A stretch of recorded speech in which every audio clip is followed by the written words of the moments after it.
Halo Sobat Kompa dimanapun kalian berada, apa kabar? Gimana puasanya? Aman? Kuota? Aman juga? Oke, kalau gitu sebentar lagi ayo kita gaskan. Tapi sebelumnya saya mau ngucapin terima kasih dulu buat Sepengko, Sair Deket, Aldi Cemong, Yudi Junaedi, Jumawal, Sarika 77, Dewi Nugraha, Asep Dejuna, Eras 277, Ali Picenso, Mahasti Rahmahastir, Pendi Ardiansah, Muhammad Irfan Adik Maulana, dan Ito Marbuto. Terus ada Muhammad Iqbal, Sidrotul Muntaha Channel, Dewi Sukma, Miau, Bang Indung, Rita Arsita, Likan Hunter, Raka Pratama, Muhammad Asuro, 1789, Nisa, Suro Alos, Mando Maria, dan terakhir BTS 08. Oke, sebelum ke alur cerita seperti biasa, saya mau ingetin kalian agar makan permen terlebih dahulu, biar seancur-ancurnya muka kalian, sepahit-pahitnya hidup kalian, tapi setidaknya mulut kalian tetap manis. Ini dia, Like a Dragon. Salkato.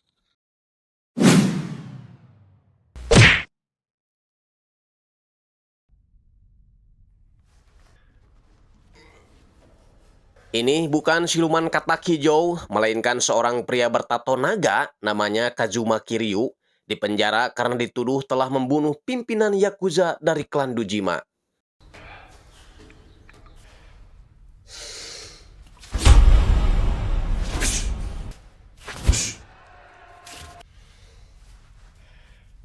Alasan dia mentato tubuhnya dengan gambar naga Huai karena sejak kecil dia sering menonton idolanya bertarung yang sama-sama memiliki tato naga di punggungnya.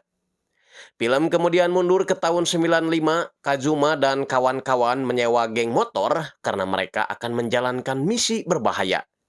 Kazuma berperan sebagai supir, Yumi sebagai pengintai, Miho jadi pencopet, dan Nishiki sebagai provokator. Misi mereka adalah mencuri uang di tempat judi yang dikelola oleh klan Dujima. Para geng motor sengaja disewa untuk mengacau di pusat kota.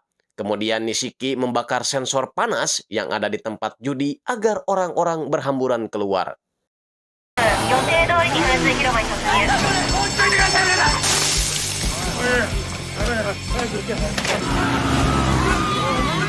Miho memanfaatkan situasi itu untuk mencuri kunci petugas, lalu menyerahkannya kepada Nishiki. Yumi kembali menyalakan suar agar geng motor berpencar mengalihkan perhatian polisi.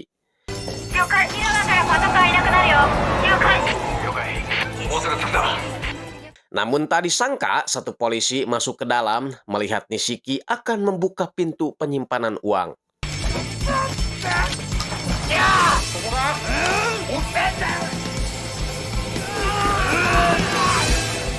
Untungnya, Kazuma keburu datang berusaha menyelamatkan Nishiki.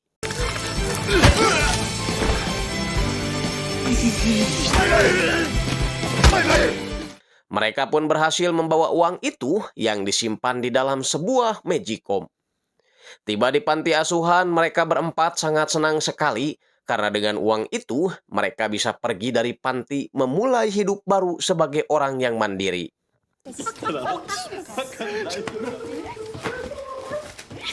Rencananya, besok pagi setelah sholat subuh, Nishiki, Miho, dan Yumi akan berangkat duluan dan Kazuma akan menyusul mereka di stasiun.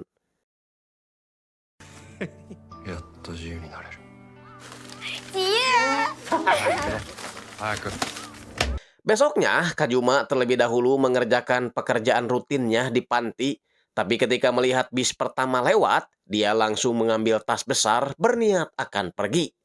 Tapi adik-adik pantinya keburu menyapanya hingga Kazuma masuk ke dalam, lalu marah-marah karena teman-temannya malah sibuk sarapan, sedangkan mereka harus buru-buru pergi.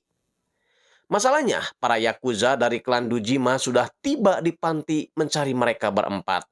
Para Yakuza ini tahu setelah saksi mata seorang tukang cilok melihat aksi mereka semalam.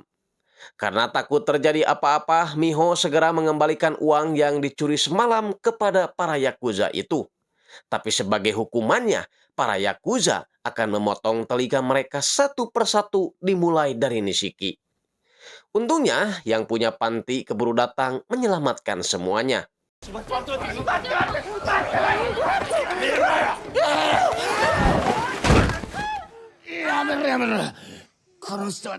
Pimpinan rombongan menyuruh anak buahnya untuk menurunkan senjatanya karena orang ini dikenal sangat kejam. Yah, entah siapa Bapak Panti bernama Shintaro Kajama ini, sehingga para yakuza yang datang begitu takut kepadanya.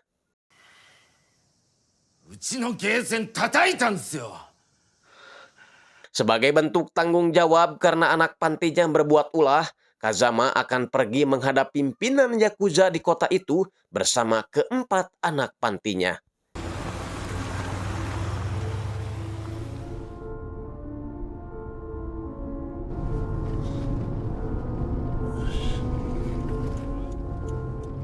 Tiba di markas, mereka diperiksa terlebih dahulu untuk memastikan bahwa mereka tak membawa senjata. Dan meskipun Kazama mendapat sambutan hangat dari orang-orang di sana karena dia mantan anggota klan Dojima juga, Kazama tetap gak diperbolehkan masuk kecuali para pelaku pencurian.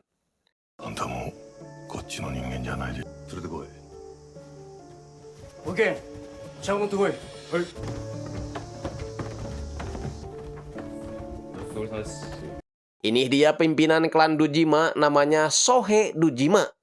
Dia menyuruh anak-anak ini ikut makan bersamanya, merasa kalau nasibnya sama seperti mereka, yakni sebagai anak yatim piatu. Mereka pun tak menyia-nyiakan tawaran itu, langsung makan dengan lahap. Namun, ketika si Sohe berkata bahwa itu bisa menjadi makan enak terakhir buat mereka, Kazuma langsung berhenti, segera memohon ampun, lalu berjanji bahwa dia ingin mengabdikan hidupnya buat klan Dojima. Nishiki juga melakukan hal yang sama, hanya saja Sohe tak terlalu menanggapinya.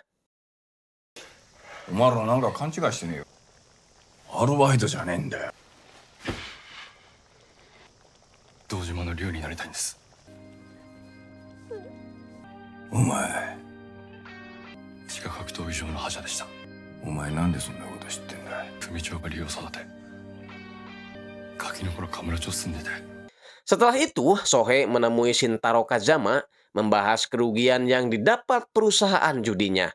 Kalau dihitung-hitung sih bisa mencapai 100 juta yen. Karena menghargai Kazama, Sohe tidak akan membunuh mereka, tapi mempekerjakan mereka agar bisa melunasi utangnya. Yang pria akan dijadikan nelayan, sedangkan yang perempuan akan dijadikan ucing gering atau wanita penghibur. Tapi lagi-lagi, Kazuma memohon agar dia diberi kesempatan untuk menunjukkan keahlian bertarungnya. Dan akhirnya Sohe pun tertarik, meminta tangan kanannya bernama Suga agar mencarikan lawan yang pas buat Kazuma.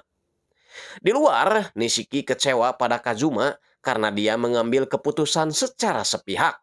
Begitupun dengan Kazama yang menyesali keputusan Kazuma karena dia sebenarnya tidak ingin anak-anak pantinya ini terjerumus di dunia Yakuza.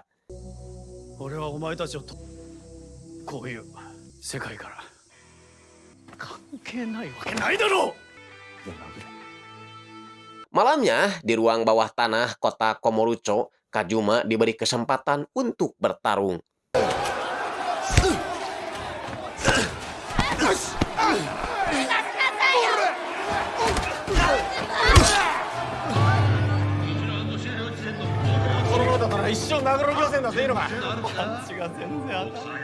Meskipun awalnya gak peduli, tapi saat melihat anak pantinya terus-terusan disiksa di ronde pertama, Shintaro akhirnya memberi masukan agar Kazuma bertarung dengan caranya sendiri.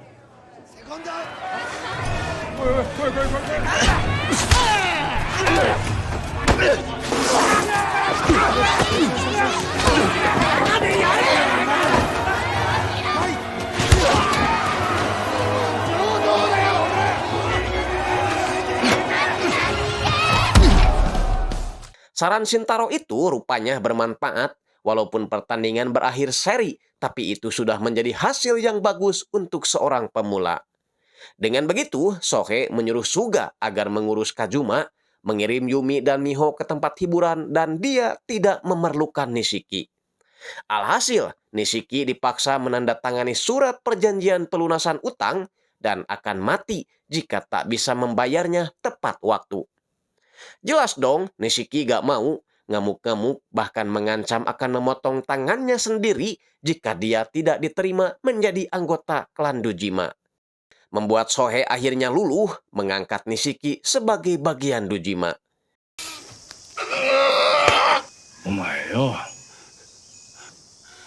組においてください。からな、俺がお前の親だ。お前もだ。Maju ke tahun 2005, Kazuma yang lagi di penjara ditemui oleh seorang polisi bernama Date. Date ini adalah polisi yang menangani kasus pencurian uang di tempat judi klan Dojima 10 tahun lalu. Date memberi kabar bahwa Kazuma akan segera dibebaskan dan dia berharap Kazuma akan kembali ke dunia Yakuza. Date juga memberi informasi bahwa kepolisian telah menemukan sebuah truk tenggelam di Danau Bihua, di mana di dalamnya terdapat beberapa mayat anggota klan Omi. Klan Omi memberi pernyataan bahwa dalam peristiwa itu mereka kehilangan uang 10 miliar yen, menyangka kalau pencurian itu dilakukan oleh klan Tojo dan Dojima. Itulah alasan kenapa Date menyuruh Kazuma kembali ke Yakuza. Siapa tahu Kazuma bisa mencegah peperangan bersama Nishiki yang sekarang mengambil alih kepemimpinan klan Dojima. Sedangkan Yumi kini menjadi manajer di salah satu tempat hiburan dan dia terlihat sangat sibuk karena harus melayani banyak pejabat penting yang datang seperti lurah, camat, dan RT RW setempat. Tak lama kemudian, Nishiki datang menemuinya, memberitahu kalau Kazuma akan segera dibebaskan. Tapi Yumi sepertinya sudah tak peduli lagi dengan masalah Kazuma. Dia ingin Nishiki pergi jika sudah selesai bicara. 世話を見るつもりだ。邪魔したな。 Ya, Yumi agak sedikit kurang respek terhadap Nishiki semenjak Nishiki menjadi pimpinan klan Dojima menggantikan Sohe. Polisi Date juga memuji pencapaian Nishiki itu yang dianggap terlalu cepat mengambil alih posisi puncak. Date ingin tahu apa reaksi Nishiki ketika Kazuma keluar dari penjara karena pastinya akan memicu reaksi berbeda dari para petinggi klan Dojima. Mengingat Kazuma adalah pembunuh bos terdahulu. Tapi Nishiki santai saja, dia memastikan tak akan ada pertumpahan darah saat Kazuma bebas, karena Kazuma adalah sahabatnya. Tak berapa lama, Suga menunjukkan sebuah rekaman pembegalan terhadap anggota klan Omi yang dalam peristiwa itu kehilangan uang sebanyak 10 miliar yen, di mana pelakunya adalah seorang wanita bernama Aiko Sawamura yang tidak lain adalah kakak Yumi Sawamura, sahabat pantinya dulu. Aiko sendiri kini berusaha merubah penampilannya karena dia tahu banyak orang yang sedang mengincarnya. Dia bahkan mengabaikan panggilan Yumi yang ingin bicara kepadanya. Sementara itu, Kazuma yang baru bebas dari penjara langsung dihadang oleh beberapa klan Dojima yang masih gak terima karena Kazuma telah membunuh bosnya terdahulu, yaitu Sohe Dojima. 桐生一馬だろ、送ってやるって言ってんだ。親殺しに自由はねえ。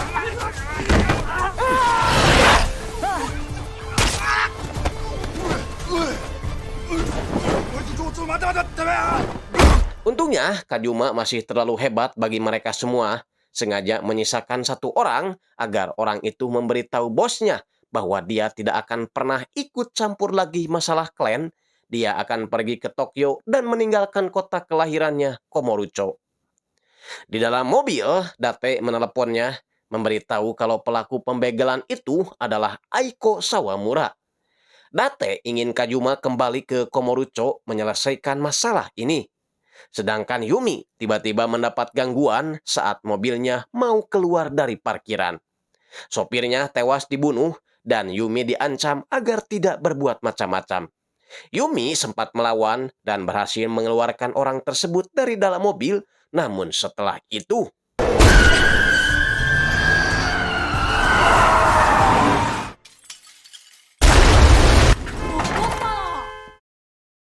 dalam pingsannya, Yumi teringat dengan masa kecilnya ketika Nishiki dan Miho yang ternyata merupakan kakak adik itu baru masuk ke panti asuhan. Mereka hampir saja tertabrak mobil dan karena kesal, pengendara mobil itu berniat memberi pelajaran kepada Nishiki. Untungnya ada Kajuma dan Yumi yang membela mereka. Sejak saat itulah mereka jadi dekat dan tak pernah terpisahkan. Bayangan itu membuat Yumi terbangun dari pingsannya, berusaha melawan orang-orang yang ingin menangkapnya. Di tempat lain, Kajuma ditelepon polisi Date menanyakan bagaimana perasaannya kembali lagi ke kota Komurucho setelah 10 tahun berada di penjara. Tentu saja Kajuma merasa asing dengan kota ini, apalagi sekarang ada gedung tinggi bernama Millennium Tower yang dulu dibangun oleh mendiang Sohedujima. Setelah itu atas saran si Date, Kajuma pergi ke toko baju untuk memperbaiki penampilannya. Namun ketika masuk ke kamar pas, ada 2 preman kampung yang sengaja mengganggunya. Lalu setelah itu,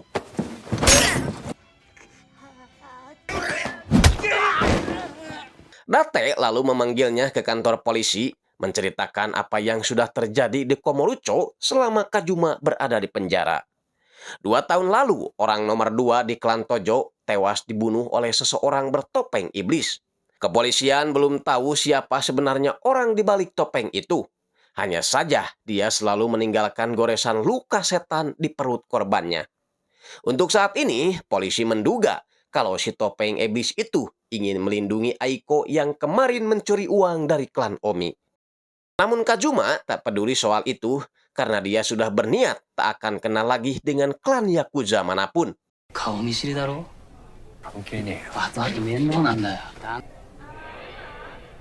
Kembali ke masa lalu, tepatnya di tahun 95, pasca Kajuma dan Nishiki dianggap bagian dari klan Dujima, mereka hanya dipekerjakan sebagai tukang pembersih cubluk dan mencuci mobil. Dengan arahan dari atasan mereka bernama Shibusawa. Hingga beberapa bulan setelahnya, barulah mereka diangkat menjadi anggota resmi Yakuza, diiringi dengan tepuk tangan pramuka.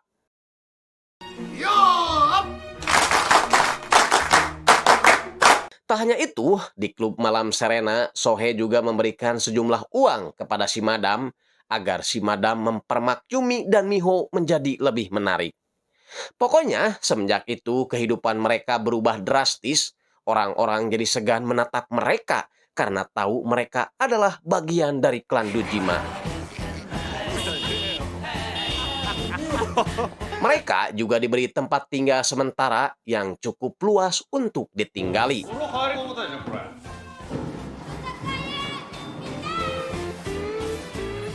Dan dengan uang pemberian dari Sohedujima, Miho dan Yumi kini berpenampilan menarik, membuat si Madam jadi terkesima.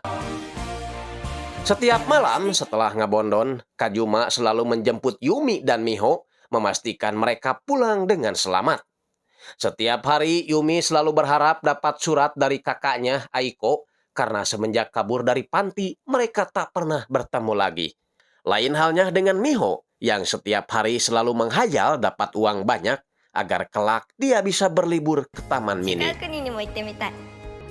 子供産んで幸せになって。だってよくない？ Besoknya, Sohedujima mulai merancang keinginannya membangun sebuah gedung serbaguna bernama Millennium Tower, di mana tempat tersebut akan dijadikan tempat hiburan, hunian, dan juga tempat makan yang mewah. Dia ingin membangun kota Komurucho ini setara dengan Tokyo di masa depan. Untuk itu, dia akan mengundang beberapa investor untuk mewujudkan mega proyeknya itu. よろしくお願いします。 Masalahnya, Sohe gagal melobi Edgar Dayat, orang Amerika yang memiliki hak tanah dari proyek tersebut. Edgar berpendapat kalau orang kejam seperti Sohe tak akan bisa dijadikan teman bisnis. Membuat si Sohe marah karena dia seperti dilempar podol ke mukanya. Nah, entah apa yang direncanakan si Sohe kali ini, namun yang jelas, Shibusawa mengajak Nishiki dan Kajuma untuk melakukan sesuatu. Di luar dugaan, si Edgar ternyata berteman baik dengan Shintaro Kajama. Dia menceritakan bagaimana dia menolak tawaran Sohedujima untuk bekerja sama. Kajama menambahkan jika Dojima berhasil merealisasikan pembangunan gedung tersebut, maka kemungkinan besar dia akan menguasai klan Tojo juga yang menggantungkan hidup mereka di kota Komorucho. Tak berapa lama, seorang perempuan bernama Alice datang. Dia adalah adik Edgar yang sama-sama tinggal di Jepang. Edgar memberikan sebuah kalung kepada adiknya tersebut, berharap dia bisa menjaganya dengan baik. Let it out of your sight. Lain halnya dengan Yumi yang gak terlalu semangat melayani tamu hingga harus ditegur oleh si madam, Miho justru terlihat menikmati sekali pekerjaannya.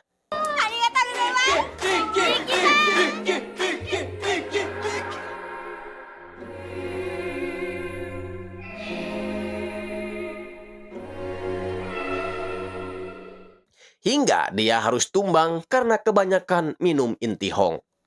Sementara itu di tempat lain, Nishiki terus mengawasi si Edgar yang kini tengah menikmati hiburan di klub malamnya sendiri. Sedangkan Kajuma dan Shibusawa masuk ke ruang pribadi si Edgar untuk mencari surat tanah yang diinginkan oleh Sohei. 金庫はここにあんだよ。運が向きますように。いや。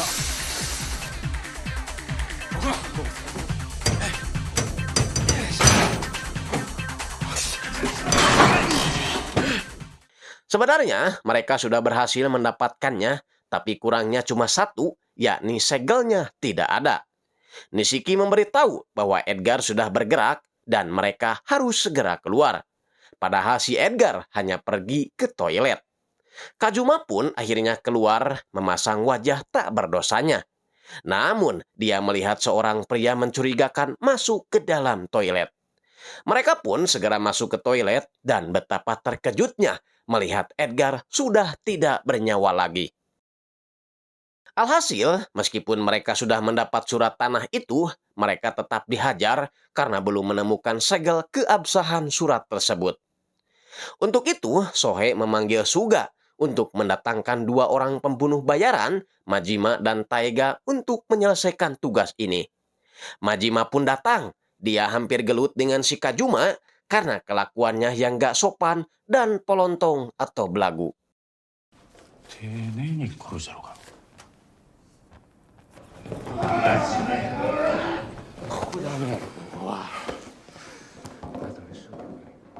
ガキの頃から人殺しだったって噂だ。 Tiba di rumah, Yumi memberitahu bahwa Miho pingsan di tempat hiburan karena dia terlalu banyak minum. Namun yang mengejutkan adalah ketika mereka melihat berita di TV bahwa Shibusawa ditangkap polisi setelah dituduh membunuh Edgar di tempat hiburannya. Membuat mereka takut karena suatu saat merekalah yang mungkin akan dikorbankan. Besoknya, Shintaro menjenguk Miho setelah mendengar bahwa Miho sedang sakit. Tak lama berselang, dia mendapat telepon dari Alice yang ingin pergi dari kota ini karena merasa sudah tidak aman lagi. Kajama menyuruhnya agar tenang dulu, tinggallah di hotel Kanada beberapa hari karena dia akan memikirkan langkah selanjutnya. Tak sadar percakapan itu didengar oleh Miho. Saat mau pulang, Shintaro bersitegang dengan Nishiki karena dianggap tidak becus menjaga adiknya, tapi untungnya keburu dilerai oleh Miho. Miho pun diam-diam memberitahukan apa yang didengarnya barusan kepada kakaknya. 知ってる人？いや、さっきお父さんが電話。あいつなんつってた？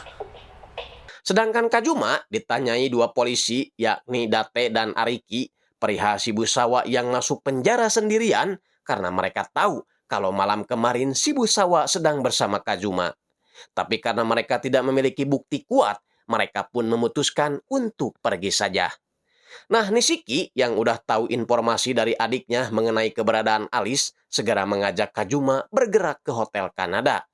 Tapi sebelum lanjut, film kembali maju ke tahun 2005, di mana Yumi masih dirawat di rumah sakit setelah insiden jatuhnya mobil di atas basement. Nishiki menjenguknya di rumah sakit, tapi tak lama, karena hari ini dia harus datang ke acara peringatan kematian orang nomor 2 di klan Tojo, yaitu Nakemura. Di acara itu, salah satu petinggi klan Tojo yaitu Shimano menyinggung Nishiki soal kebebasan Kazuma. Dia yakin kalau hal itu akan menjadikan situasi di tubuh klan Dojima memanas. Tapi Nishiki menegaskan kalau semua itu tak akan pernah terjadi, mendingan Shimano urus saja masalahnya sendiri. Ini dia pimpinan klan Tojo, kita panggil aja si Uban, dan semua orang memberi hormat kepadanya. Uban sepertinya sedang panik karena anak buahnya dituduh mengambil uang 10 miliar yen dari klan Omi. Dia meminta seluruh aliansinya bersiap jika pertempuran tidak bisa dihindari lagi.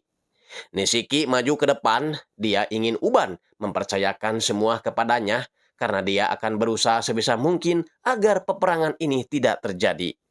Shimano yang cemburu berusaha protes, tapi Uban tak mau menanggapinya. 期待してっからよ。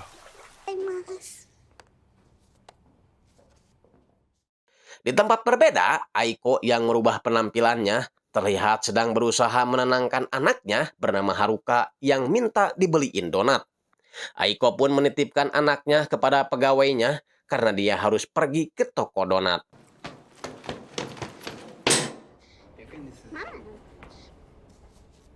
Namun tiba-tiba 3 orang pria bertopeng iblis masuk ke sana mencari Aiko, bahkan salah satunya menembak si penjaga. Haruka segera berlari ke tempat aman ketika 3 orang itu menyalakan asap untuk memancing Aiko datang.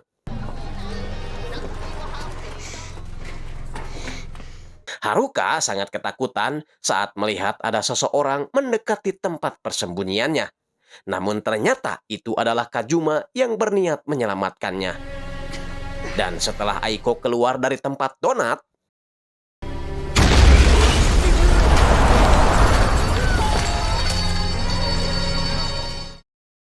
ledakan itu seketika membuat Aiko teringat masa lalu ketika sang ibu membawa dirinya dan Yumi ke sebuah danau berniat untuk mengakhiri hidup.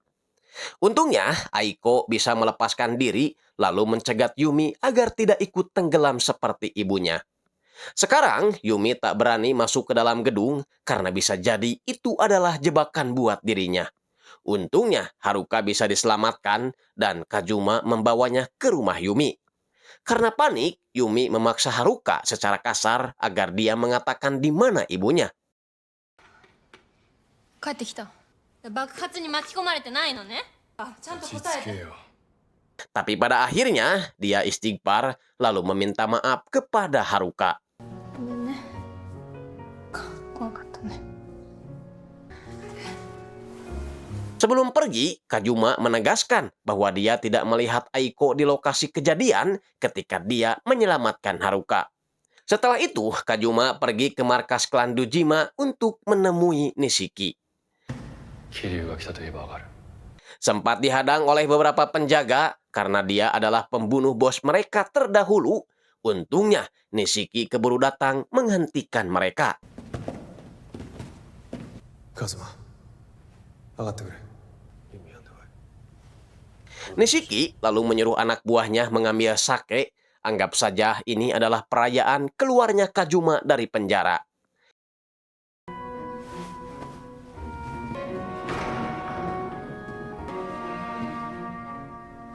Nishiki memeluk Kazuma dengan hangat, berharap dia akan kembali gabung ke klan. Tapi Kazuma menolak karena dia tak mau lagi berurusan dengan para Yakuza. Yumi ternyata ikut juga ke sana, menyinggung kejadian kemarin. Dia yakin penyerangan itu dilakukan oleh klan Omi yang membalas dendam karena uangnya telah dicuri Aiko. サイの花屋か。できるなら同じ空気吸いたくないけどね。もうないの？ Film kemudian mundur ke tahun 95. Waktu itu Yumi menemui seseorang untuk mencari kakaknya. Seseorang itu berkata bahwa Aiko kini sedang berada di Osaka bersama temannya bernama Indi. Dan Indi meminta bayaran 50.000 yen jika Yumi ingin bertemu dengan Aiko. Tanpa pikir panjang lagi, Yumi setuju dan memutuskan pergi ke Osaka seorang diri. Namun tak disangka saat di stasiun, Miho mengikutinya dan siap membantu Yumi mencari Aiko. Di tempat lain, Kajuma dan Nishiki menelepon pemilik hotel Kanada menanyakan keberadaan Alice. Tapi karena gelagatnya mencurigakan, si pemilik hotel mengaku tak ada orang bernama Alice yang menginap di hotelnya. Alice sendiri kini kedatangan seorang kurir yang memberinya bingkisan berisi sebuah senjata api.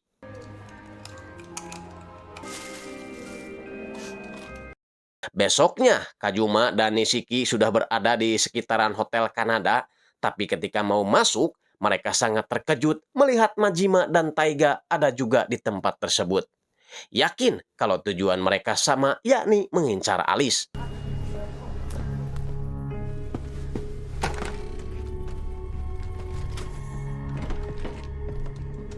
Majima memaksa si pemilik hotel agar menyerahkan semua kunci kamar orang asing. Alih-alih memberikan kunci, si pemilik hotel malah menodongkan pistolnya. Kajuma dan Nishiki yang melihat mereka dari kejauhan kepergok oleh seorang emak-emak sehingga mereka harus mengamankannya. Di saat bersamaan, Alice melewati mereka dan mereka yang sadar kalau itu Alice segera mengejarnya. Masalahnya, mereka terlalu berisik sehingga Majima dan Taiga ikutan mengejar Alice. Saat kejar-kejaran terjadi, polisi Date dan Araki tak sengaja melihat pemandangan itu dan mereka pun sama-sama ikut mengejar. Alice terpojok di pinggir panggung, lalu gak sengaja menembak pembawa acara hiburan. Kajuma dan Nikishi berusaha menghentikan tembakan, tapi sialnya malah terkena Taiga. Majima coba membalas, tapi Date dan Ariki mengalihkan perhatiannya. Hal itu dimanfaatkan Kajuma dan Nishiki untuk menyelamatkan Alice. Majima yang gak mau kehilangan Alice kembali fokus mengejar Kajuma.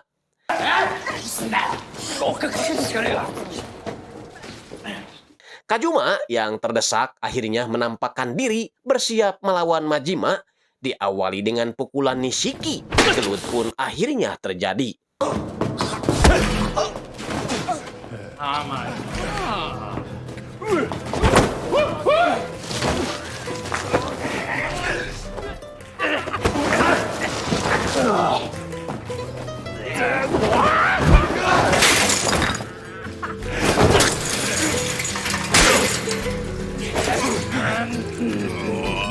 Nishiki sebenarnya sudah menodong Majima dengan pistol, tapi dasar preman tai, Nishiki malah gemetaran.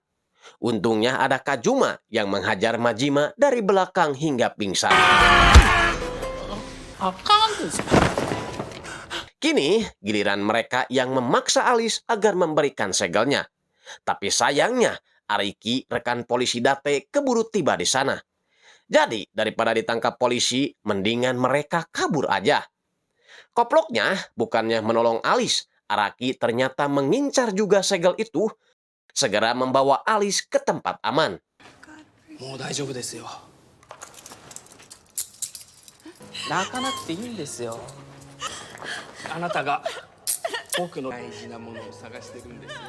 Di lain tempat, perwakilan investor kecewa karena Sohe tak bisa mencegah anak buahnya melakukan keributan di tempat umum.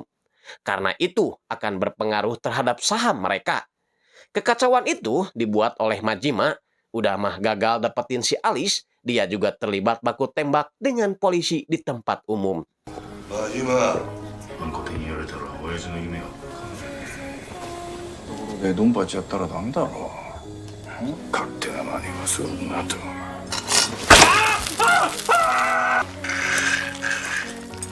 Di saat seperti itu, datanglah seseorang memberikan bunga, di mana di dalamnya terdapat segel yang selama ini dicari-cari oleh Sohe. Orang itu adalah Araki, polisi koplok yang gila uang.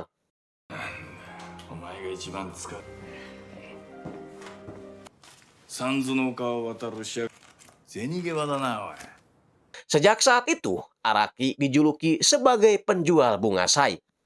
Kita beralih ke Osaka. Yumi dan Miho telah sampai di sebuah bar Happen sesuai dengan petunjuk informannya kemarin. Dia lalu menemui Indi yang konon katanya mengetahui keberadaan Aiko. Indi meminta bayarannya terlebih dahulu sebelum dia menemui Aiko. Gobloknya, Aiko yang dia temui bukanlah Aiko kakaknya, melainkan Aiko yang lain. Miho yang kecewa berniat memukul, tapi Indi keburu menahannya. Mereka pun akhirnya bisa pergi setelah Yumi menodongkan pisau. Tak berapa lama Aiko yang asli muncul, dan itu ternyata sudah direncanakan karena Aiko hanya butuh uang Yumi saja. Maju ke tahun 2005, Yumi membawa Kazuma ke salah satu ruangan di Millennium Tower. Di tempat itu banyak sekali CCTV yang memantau hampir seluruh wilayah Komorucho. Dan bos ruangan ini adalah si penjual bunga sai yang tidak lain adalah Araki, rekan polisi Date.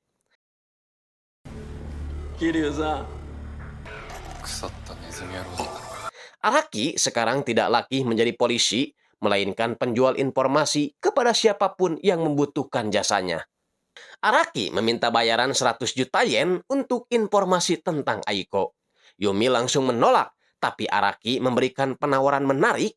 Yumi gak usah bayar, asalkan sang naga, yaitu Kazuma, kembali ke atas ring. Karena itu akan menjadi keuntungan buat Araki. Tentu saja Kazuma setuju dan langsung menandatangani surat perjanjian. Sesuai kesepakatan, Araki langsung memberikan sebuah rekaman 3 hari sebelum Aiko dinyatakan hilang. Aiko terlihat keluar dari sebuah minimarket bersama Indi yang ternyata merupakan kekasihnya. Indi ini termasuk anggota klan Sagawa dan juga anggota klan Omi di Osaka. 24 Juli masih di tahun 2005, malam itu Indi sedang berjalan sendirian, mau nyegat mobil tapi tak ada yang mau memberi tumpangan. Hingga dia memutuskan untuk masuk ke sebuah bar, makan sepuasnya sambil tak lupa menyombongkan diri bahwa dia adalah orang yang mencuri uang 10 miliar dari tangan Yakuza. Namun setelah itu tiba-tiba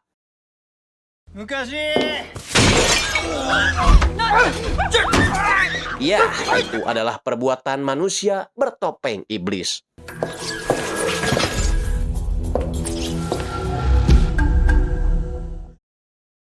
Dan inilah awal mula terjadinya pencurian itu. Aiko sengaja tergeletak di tengah jalan agar mobil berhenti. Sekenaik turun untuk mengecek situasi, dan itu dimanfaatkan Aiko untuk menyetrumnya. Si supir yang ingin membantu pun keburu dihajar oleh Indi lalu mengikat semuanya. Indi dan Aiko mendapat tugas ini dari seseorang yang tak mereka kenal tanpa mengetahui apa sebenarnya yang mereka curi. Namun, ketika Aiko tahu bahwa barang yang ada di dalam mobil ini adalah uang, dia jadi enggan memberikan uang itu kepada yang menyuruh mereka. Si sopir mengancam jangan pernah berani-beraninya mengambil uang itu jika mereka tak mau diburu oleh klan Omi. Aiko sih gak peduli, minimal sebelum mati dia pernah menjadi orang kaya.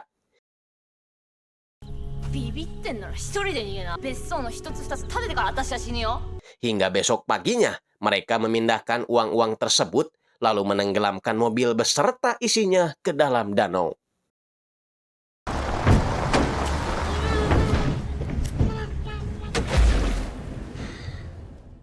Enam hari setelah pencurian itu, Yumi dan Kazuma pergi ke Osaka untuk mencari keberadaan Indi serta Aiko. Namun di tengah pencariannya, Kazuma tiba-tiba ditodong depan belakang oleh anggota klan Sagawa, begitupun dengan Yumi yang langsung dibawa masuk ke dalam mobil. Kazuma menghadang mobil yang membawa Yumi, diikuti oleh kedatangan klan Omi yang muncul secara bersamaan. Membuat anggota klan Sagawa ketakutan karena yang datang adalah Suroto, panglima perang klan Omi yang paling ditakuti. Terpaksa membiarkan targetnya dibawa oleh mereka.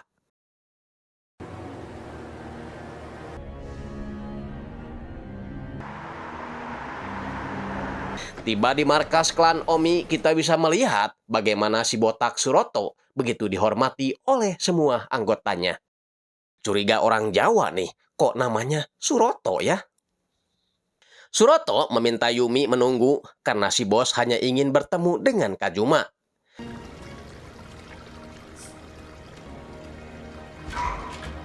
Di dalam, bos Omi ini ternyata sudah mengenali Kazuma setelah Kazuma berani membunuh bosnya sendiri. Bos Omi mengaku melihat Kazuma, dia seperti teringat dengan sang naga yang dikenal kejam dan selalu memenangkan pertandingan. Kazuma menjawab sang naga adalah alasan kenapa dia tertarik masuk Yakuza. Hanya saja gambar naga yang ada di punggungnya belum sempurna karena belum memiliki mata. Obrolan pun lanjut di meja makan. Bos Omi memastikan bahwa penyerangan di kafe manga beberapa waktu lalu bukanlah ulah kliennya. Dia belum bertindak sejauh itu, tapi kalau uangnya masih belum kembali juga, maka dia akan segera bertindak. Sebagai adik pelaku, Yumi merasa bertanggung jawab atas apa yang dilakukan kakaknya, meminta waktu 3 hari agar dia bisa mengembalikan uang tersebut. Namun bos Omi tak bisa menunggu selama itu. Dia hanya memberi waktu sehari saja sampai jam 12 malam. Jika uang itu tidak juga balik, maka dia akan meminta pertanggungjawaban dari klan yang menaungi mereka sebelumnya, yakni Dojima yang beraliansi dengan klan Tojo. でもダメだった時は命をかけます。そやけど1日が限界や。失礼します。 Di warung sebelah, Kazuma memberitahu Nishiki tentang obrolannya tadi dengan bos Omi. Nishiki dengan santai menjawab bahwa dia akan mengurus semuanya, silahkan kalian beristirahat dulu. Di meja makan, Yumi menggerutu. Mungkin di saat seperti ini, kakaknya lebih baik mati saja biar dia tidak merepotkan banyak orang. Tapi Kazuma berjanji tak akan ada yang mati dalam permasalahan ini. Film kemudian mundur ke tahun 95, ketika itu Miho menghampiri Kazuma yang sedang berlatih silat di tengah-tengah kota Komorucho. Miho ingin Kazuma mengajarinya ilmu bela diri juga, namun baru saja mulai latihan, Miho tiba-tiba saja jatuh pingsan dan harus dibawa ke rumah sakit.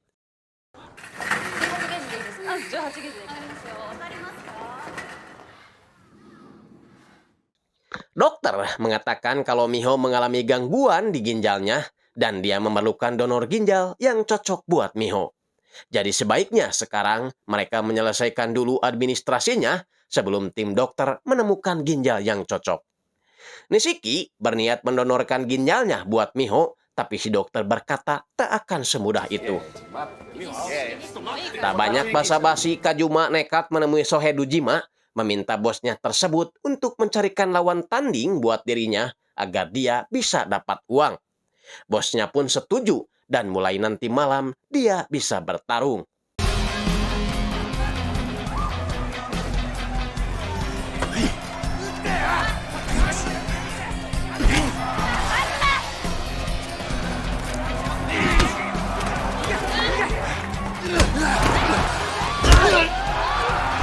Kazuma akhirnya berhasil mengalahkan si Engkus asal Thailand dengan TKO. Pertarungan itu disaksikan langsung oleh Sohe Dojima dan dia sangat senang karena Kazuma mampu menarik penonton sebanyak ini ke arena pertarungannya. Kazuma pun mendapat jatah uang kemenangan dari panitia dan akan lebih besar lagi uang yang didapat jika nanti Kazuma berhasil mengalahkan juara bertahan dari padepokan Gajah Huai bernama Emperor. Ini dia orangnya.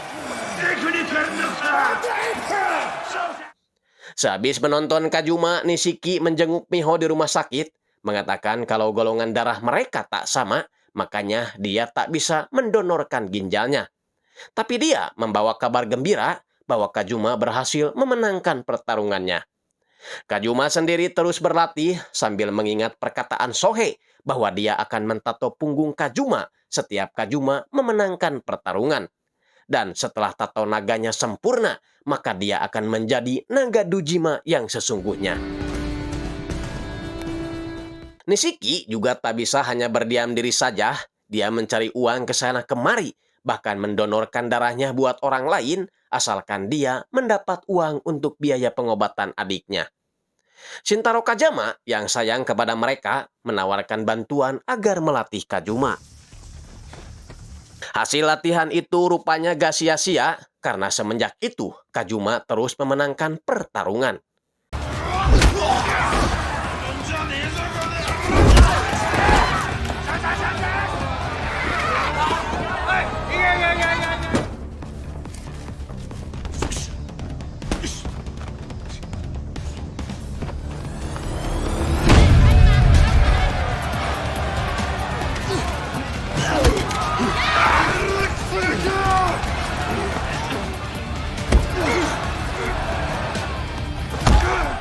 Nah, karena terus menang, tato naganya kini hampir terlihat sempurna, apalagi Kajuma tak berhenti bertarung dan terus memenangkan pertandingan.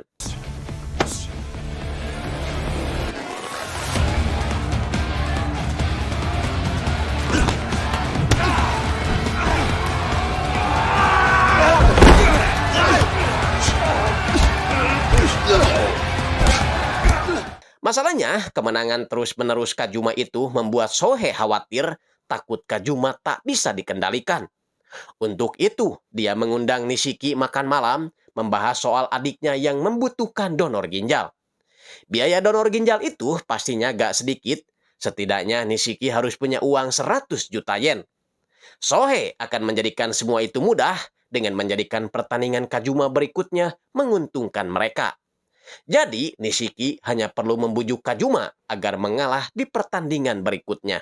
その1億はかかるかもな。人儲けしねえか。人儲けですか？桐生が負けりゃいいんだよ。それでお前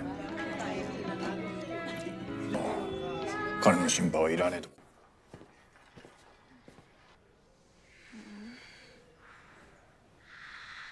Sementara itu di tempat hiburan Serena, Yumi dikagetkan dengan kedatangan Aiko ke sana.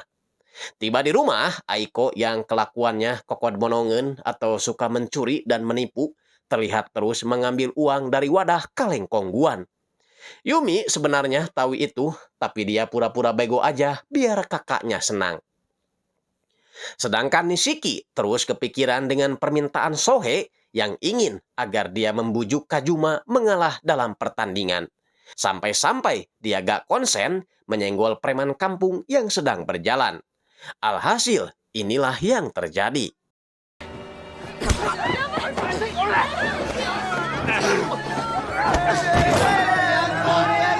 Setelah itu, film kembali maju ke tahun 2005. Seorang pria menemukan sesosok mayat di sebuah taman, dan itu adalah Indi dengan luka sayatan ciri khas dari sang iblis Shinjuku. Penemuan mayat Indi itu menggemparkan klan Tojo dan juga Dujima, karena kalau Indi mati, lalu siapakah orang yang membawa uang 10 miliar itu? Apakah Aiko seorang? Si Uban ingin Nishiki segera mencari Aiko, karena kalau uangnya tidak segera ditemukan, maka perang dengan klan Omi akan terjadi. Karena klan Omi taunya Aiko adalah bagian dari klan mereka. Kajuma juga diberitahu polisi Date tentang penemuan mayat Indi, tapi Date tak menemukan Aiko di sana. Date yakin kalau Indi hanya dimanfaatkan seseorang, dan seseorang itu ingin mengadu domba dua klan besar Yakuza di Osaka dan Komorucho. この女を探すこと。アイコはてめえの島の女だろうが。おい。 Ini dia Aiko yang nampak bingung sebenarnya mau diapakan uang sebanyak itu. Dia lalu mengirim surat kepada anaknya, seolah-olah dia akan melakukan bunuh diri di Danau Megami. Haruka yang panik diam-diam pergi dari rumah mengelabui pengasuhnya. Yumi pun mendapat telepon dari pengasuh Haruka bahwa Haruka pergi setelah dia melihat foto bergambar danau. Itu merupakan sebuah petunjuk bagi Yumi. Yumi yakin Aiko berada di danau itu, Danau Megami, tempat dulu ibunya melakukan bunuh diri. Kazumi sebenarnya ingin meminta bantuan kepada Nishiki, tapi Yumi melarangnya. Nishiki sekarang bukan Nishiki yang mereka kenal.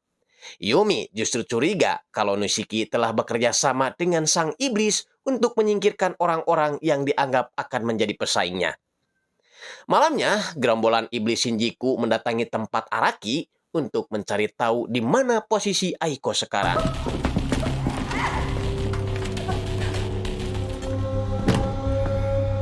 Aiko はカムロ町にいないんだよな。あいつの娘、ユミ確かめろ。 Mereka sempat menembak salah satu karyawan Araki karena berkata dia tidak tahu.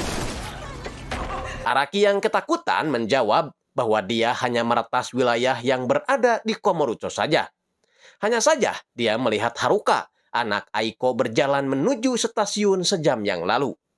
Pria bertopeng yang ada di belakang ikutan bertanya kemana kira-kira Haruka akan pergi.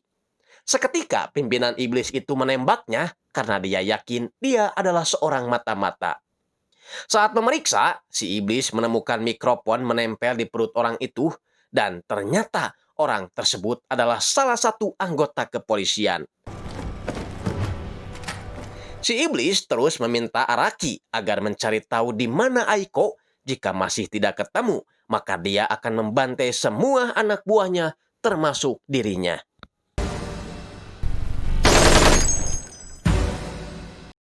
Tak terasa kita udah masuk ke episode 5. Di awal episode kali ini kita akan melihat aksi pertama dari si iblis. Jadi waktu itu, orang nomor 2 klan Tojo yaitu Nakemura menyuruh 2 orang pembunuh bayaran agar menghabisi Nishiki dari klan Dujima. Tapi sialnya, belum juga melaksanakan tugasnya, si pembunuh bayaran itu sudah tewas saat dia beranjak keluar. Dan pembunuhnya adalah si topeng iblis. Dia membunuh semua anggota klan Tojo, termasuk Nakemura, orang nomor 2 di klannya.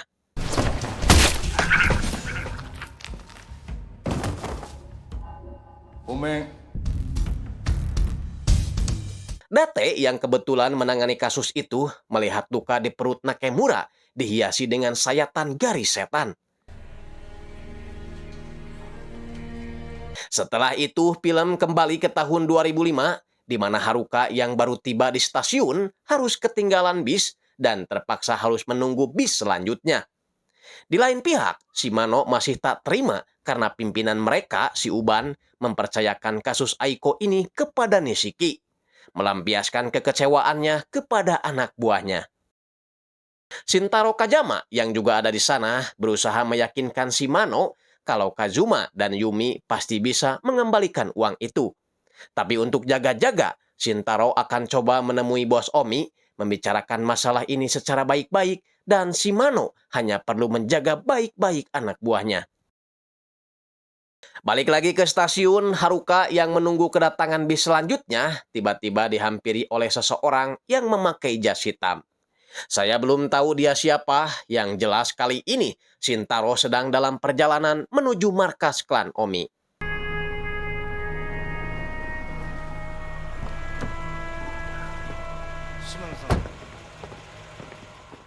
Setibanya di sana, Shintaro berusaha meyakinkan bos Omi bahwa klan Tojo dan Dujima tak terlibat dalam kasus pencurian itu. Dia yakin kalau ini adalah perbuatan si topeng iblis.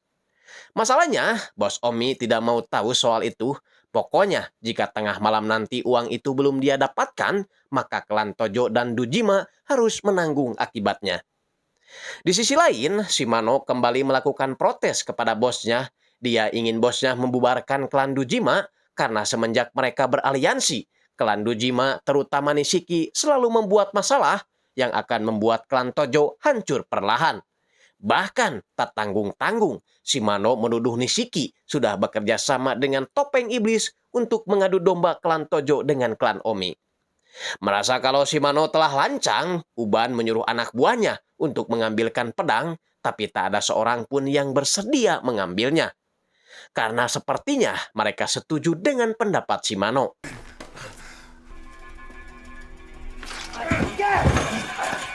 Tapi melihat keyakinan anak buahnya itu, Uban akhirnya mengurungkan niatnya. Shimano ingin Uban menentukan pilihan, berperang dengan klan Omi atau membubarkan klan Dujima, agar mereka bisa melimpahkan kasus ini kepada Nishiki.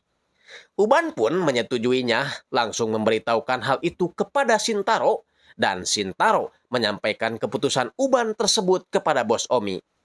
Bos Omi menjawab, membubarkan klan Dujima bukan berarti klan Tojo bisa lepas tangan dari masalah ini. Dia justru mempertanyakan kenapa Shintaro masih berurusan dengan para Yakuza, bukankah dia sudah pensiun? Shintaro menjawab bahwa dia merupakan ayah angkat dari Kazuma, Yumi, dan juga Nishiki.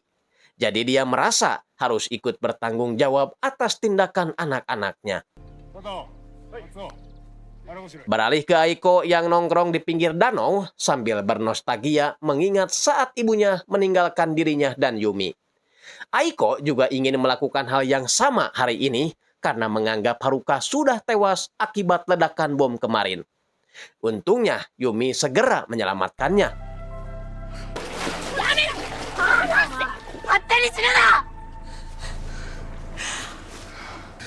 はるかはもういない。はるか死んでない。ういうこと？ Aiko kemudian membawa mereka berdua ke tempat dia mengamankan uangnya. Di saat bersamaan, Nishiki menelpon bertanya apakah Yumi sudah menemukan uangnya.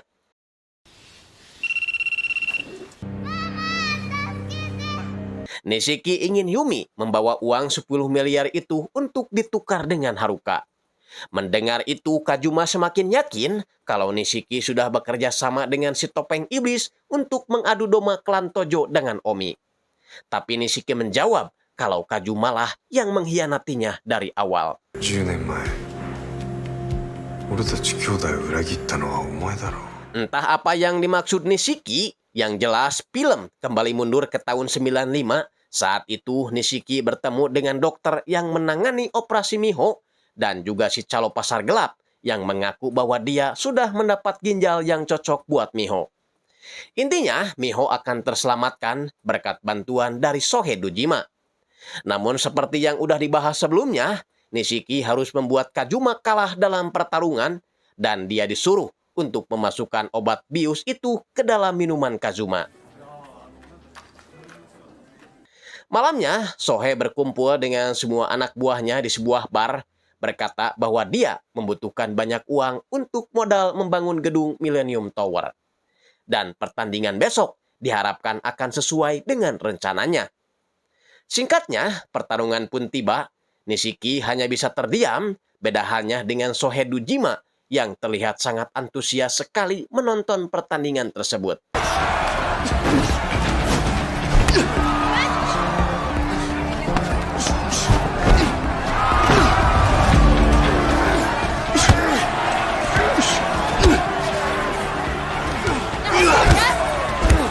Di sela-sela pertandingan, Nishiki berusaha memasukkan obat bius itu ke dalam minuman Kazuma. Tapi untungnya diketahui oleh Yumi.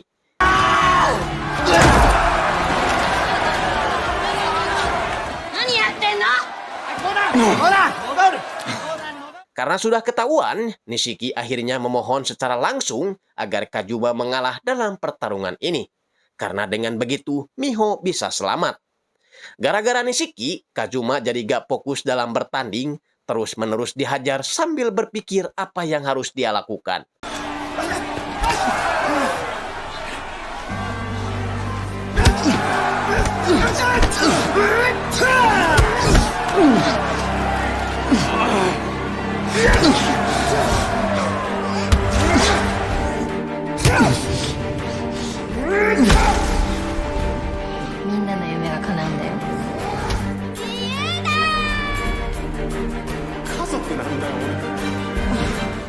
Sampai pada akhirnya, saat si Emperor melepaskan pukulan, Kazuma refleks melepaskan pukulan vertikal.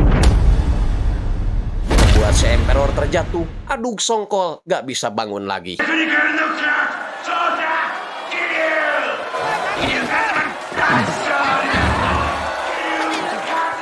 Kemenangan Kazuma itu membuat Nishiki dihajar oleh anak buah si Sohe. Begitupun dengan Sohe yang menghajar anak buahnya karena dia gagal dapat duit banyak. Dengan kondisi masih babak belur, Kazuma pergi ke rumah sakit, tapi Nishiki yang kecewa langsung pergi meninggalkannya.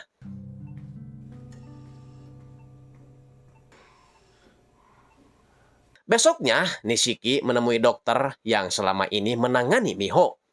Hanya saja dokter itu terlihat buru-buru karena dia mendapat mutasi ke tempat lain. Si dokter akhirnya berkata jujur, andai saja Miho dioperasi lebih awal, mungkin Miho bisa selamat. Karena sebenarnya ginjal Nishiki dan Miho sangat cocok. Sejak saat itu, Nishiki akhirnya sadar bahwa selama ini dia telah dipermainkan oleh Sohe Dojima. Di dalam ruangan, Shintaro ikut menjenguk Miho, dan Miho mengutarakan keinginannya bila sehat nanti dia ingin makan angin kacang bersama-sama di panti asuhan. Lalu berpesan kepada Kazuma agar dia selalu berteman dengan kakaknya. Rupanya itu adalah pesan terakhir karena Miho akhirnya meninggal karena jantungnya sudah berat. Selama upacara pemakaman, Nishiki tidak menunjukkan batang hidungnya karena dia sibuk merencanakan balas dendam. Dan orang pertama yang dia bunuh adalah si Pandu, orang yang berpura-pura sebagai pencari organ buat Miho. 金もらって言われたようにしただけっすよ。そもそも初めからドナーなんかいねえから。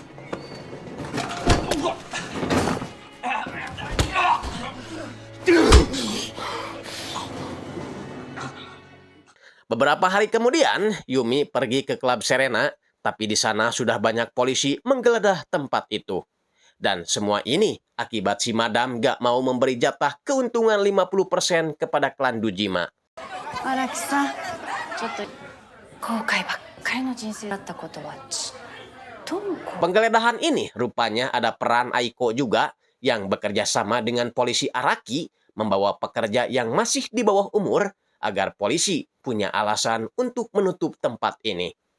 Saat pulang ke rumah, Yumi melihat Nishiki sedang termenung sendirian. Nishiki pun menceritakan kelakuan Sohe Dujima terhadapnya selama ini.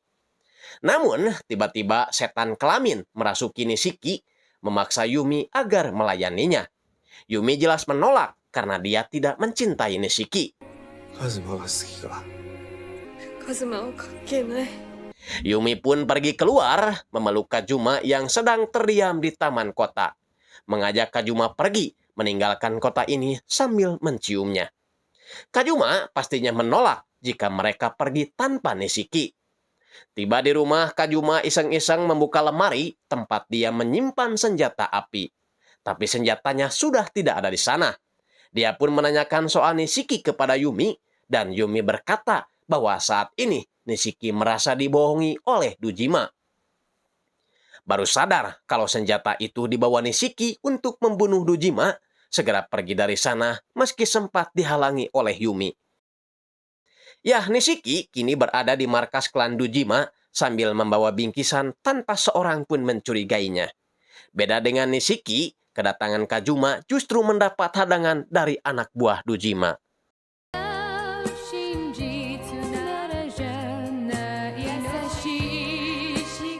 Nishiki masuk ke ruangan bos, mengeluarkan sebuah minuman, berpura-pura kalau dia ingin meminta maaf karena tak bisa membujuk Kazuma untuk mengalah. おいそれからつまみも Namun setelah itu tiba-tiba Nishiki mengeluarkan senjata api, mengarahkannya tepat ke arah Sohe. Sohe terlihat santai aja, mengira jika Nishiki tak akan berani melakukannya. Tapi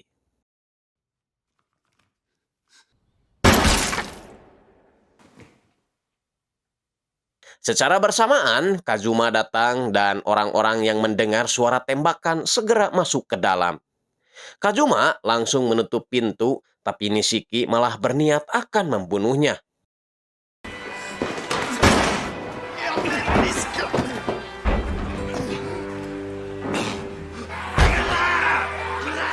Tak diduga, Kazuma rela mengorbankan dirinya agar Nishiki bisa keluar dengan selamat dari tempat ini.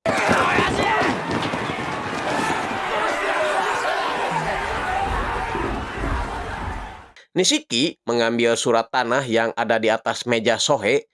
Mungkin itu menjadi alasan kenapa Nishiki bisa naik jabatan sebagai pimpinan karena dianggap Sohe telah mempercayainya. Dan hal itu semakin menyeret Kazuma ke dalam penjara setelah dianggap telah membunuh pimpinan.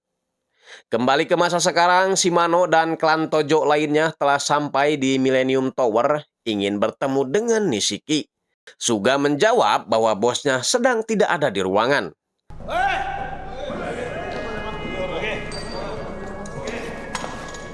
Di sisi lain, Yumi menjalankan mobil seedan-edannya agar tiba tepat waktu di gedung Millennium Tower.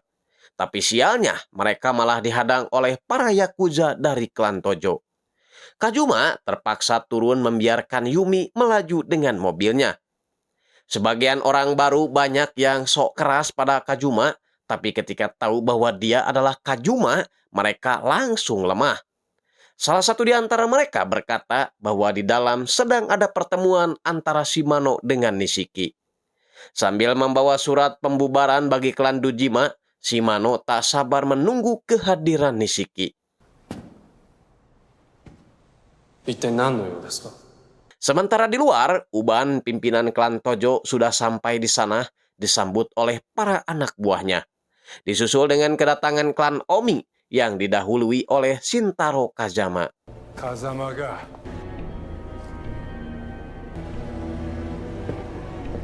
Kembali ke dalam, Shimano memperlihatkan surat persetujuan pembubaran klan Dojima kepada Nishiki, dan untuk melengkapinya, Nishiki harus melakukan yubitsume atau memotong jari kelingking sebagai tanda mengakui kesalahannya.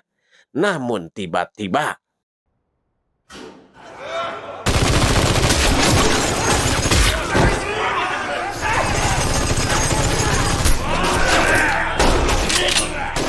pasukan bertopeng iblis datang, membabat habis orang-orang yang ada di dalam, baik dari klan Tojo maupun Dojima.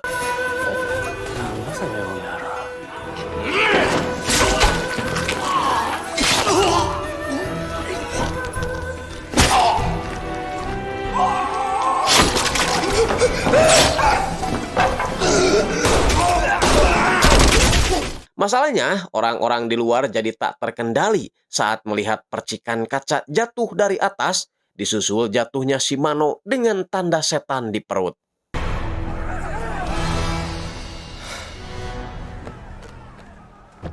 Di lain sisi, Kazuma naik ke atas, dan di luar dugaan dia dalam pengawasan Araki yang segera memberitahu kepada si iblis. Sementara itu, Yumi dan Aiko tiba di basement gedung mencari Haruka, tapi Haruka kini dalam pengawalan anak buah si iblis.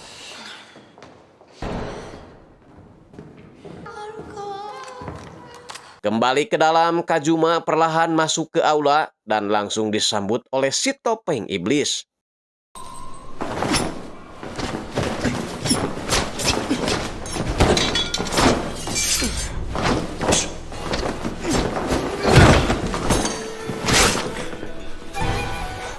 Di luar, klan Tojo yang kekurangan orang sangat panik melihat klan Omi bersiap menyerang mereka, dan pemandangan itu rupanya disaksikan dari kejauhan oleh para polisi, sengaja membiarkan para Yakuza itu gelut dulu biar pekerjaan mereka semakin mudah.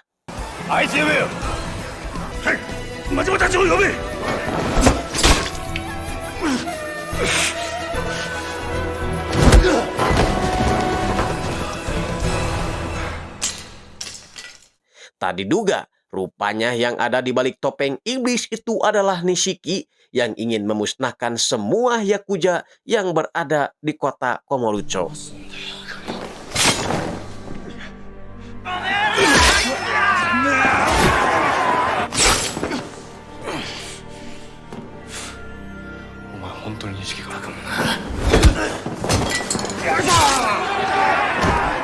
Nishiki benar-benar sudah gila. Sekarang dia bahkan ingin membunuh sahabatnya sendiri, tak peduli dengan anak buahnya yang memberitahu bahwa Yumi sudah tiba membawa uangnya.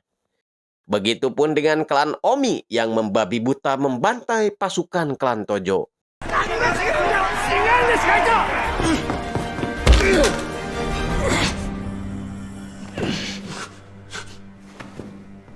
Nishiki wa shinda. この町をぶっ壊すには必要なんだよ。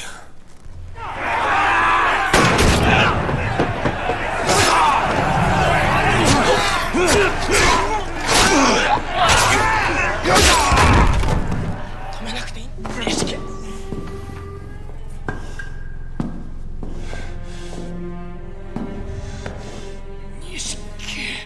Tak hanya di dalam dan di luar gedung, di basement pun terjadi adu tembak memperebutkan uang 10 miliar itu. Dan Aiko rela mengorbankan dirinya untuk menebus kesalahannya selama ini.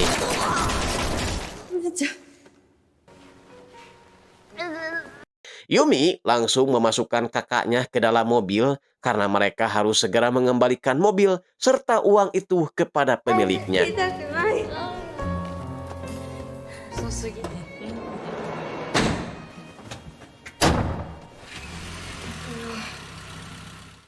Di luar, pertarungan pun semakin sengit setelah Majima datang membantu klan Tojo.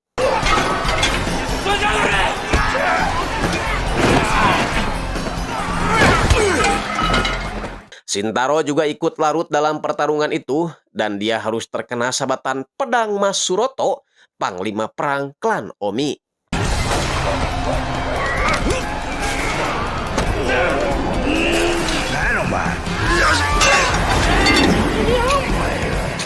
Yumi yang ingin keluar dari basement hampir saja ditembak oleh Nishiki, tapi untungnya Kazuma datang tepat waktu sehingga pertarungan pun kembali terjadi.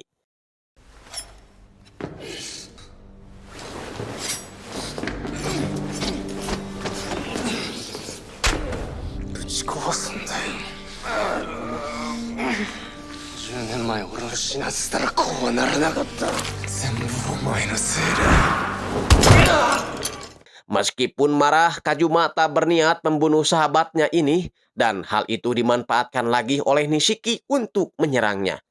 Hingga pada akhirnya, Nishiki pun tertancap pisaunya sendiri.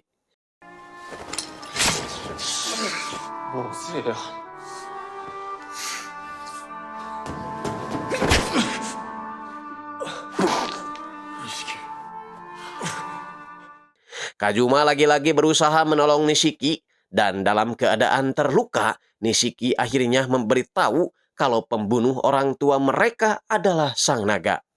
Sang Naga Dojima yang selalu ada di sekitar mereka. Ya, tentu saja Kazuma tak mengerti siapa orang yang dimaksud Nishiki. Yang jelas, pertarungan di luar masih berjalan seru. Tak berapa lama, Yumi akhirnya tiba di kerumunan pertarungan sambil membunyikan klaksonnya. Dia lalu turun sambil mengangkut uang tersebut.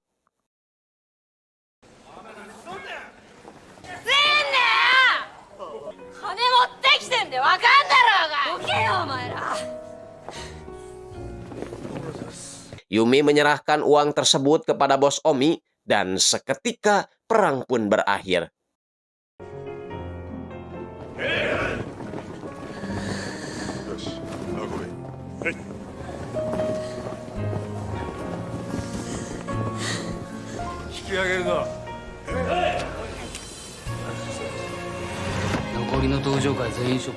Majima yang masih ingin bertarung merasa tidak puas karena pergelutan berakhir begitu saja.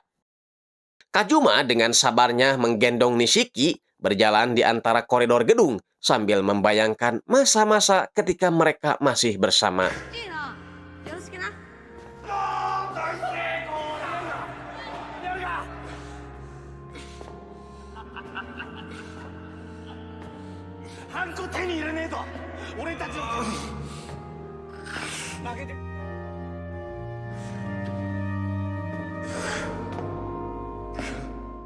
Di luar, Yumi akhirnya dibawa naik ambulans dan polisi langsung mengamankan para yakuza, baik yang terluka ataupun gak sadarkan diri. Termasuk orang Jawa ini, Mas Suroto, yang ditinggal pergi oleh bosnya.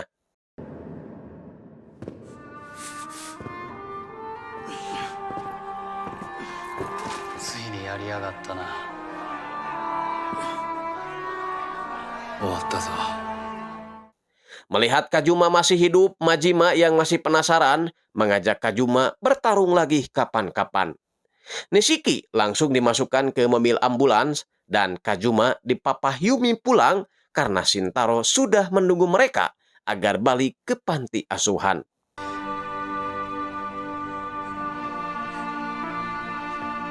Saat Kazuma terjatuh, Shintaro refleks menolongnya, lalu Kazuma tak sengaja memegang luka Shintaro di bagian punggung.